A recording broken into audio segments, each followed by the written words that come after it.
So what about linear carbon molecules like acetylene? So now we're going to take our 3p and our 1s orbitals and we're going to mix it up one final way. This time I'm only going to take one of the p orbitals and mix it with the s. Right? When I do that mixing, I still end up with these lopsided looking p orbitals. But now I'm going to keep two p orbitals the way they were. Why am I going to do that? Well, I'll show you on acetylene. This is how we use these hybrid orbitals. These sp orbitals are on the line between the two atoms here. So one sp orbital in this carbon is going to be pointed at the other carbon. The other one's going to be pointed at that hydrogen opposite it, both in the line. Again, these sp orbitals have really, really good overlap, just like sp3 or sp2. Good overlap means strong sigma bonds, sigma orbitals. But I've also got two p orbitals, and the p orbitals are actually at right angles to each other. So one of the p orbitals is like this, and the other p orbital is like this. So my one p orbital here in this plane, my other p orbital here in this plane. As another example, we can look at carbon dioxide, CO2. So the carbon in the middle here only is connected to two other things, much like acetylene was. This bond angle is 180, much like acetylene. And it turns out the orbitals involved look the same as well, more or less. So again, we've got a pi orbital here between this carbon and this oxygen, and another pi orbital between that carbon and the other oxygen. But those pi orbitals, even though they're on the same atom, they are orthogonal at a right angle to each other. So one's in this plane, one's in that plane. If I take this molecule and look at it end on, this is what I'm looking at, right? The p orbitals would look like that.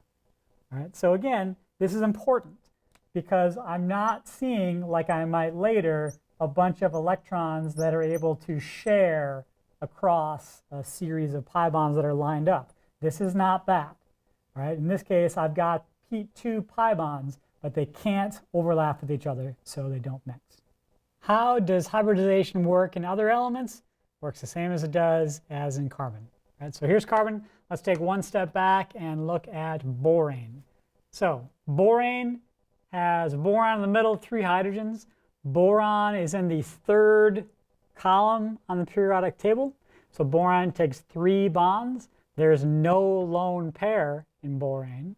And so what does that mean? It means that boron simply has its electrons all in the same plane, like that.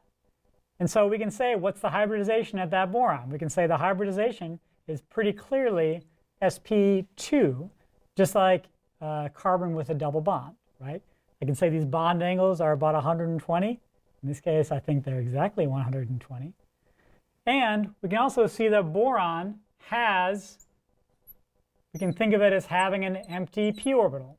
So again, the BH single bonds are overlapping sp2 orbitals with hydrogen's s orbital. And then it's got 3 sp2 orbitals, and boron has 1 empty p orbital.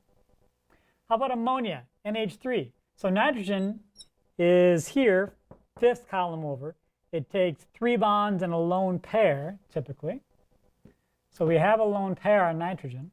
And so here, we can think of that lone pair as taking up one of the orbitals. I've got 3 other things to put around here. And so this is sp3. Just like CH4, it's kind of got 4 things around it, where a thing can be an atom or a lone pair. All right, so here the lone pair is taking up some space. So my nitrogen is no longer planar. It is going to be in kind of this pyramid shape, although it kind of flops back and forth so quickly that we can't actually freeze ammonia out in that pyramidal shape. How about water? Water's got 2 lone pairs on it and 2 bonds. So much like ammonia, it is sp3. If I could actually see lone pairs, maybe I would see, oh, this lone pair is coming out at me and this lone pair is going back away from me. We can't see lone pairs like that. And so all we can see is this bond angle, which is pretty close to 109.5 that we'd expect. Not quite 109.5, but it's in the ballpark. Certainly not 120.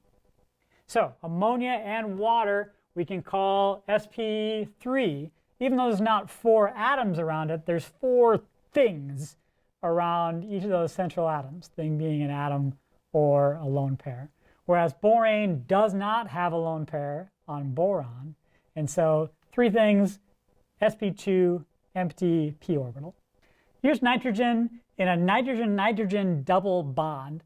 We see this a lot in azo dyes. So some fabric dyes, even some food dyes look like this. So now my nitrogen I can think of as having kind of 3 things around it, right? Lone pair, bond, bond.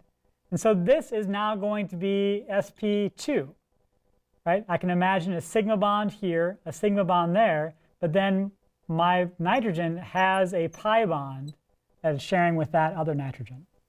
So here, nitrogen isn't always sp3, just like carbon. It depends on the context it's in, but in this case, it would be sp2. If I look at cyanide, right? So cyanide, if I ask where's the lone pair on this nitrogen, what direction is it pointing out?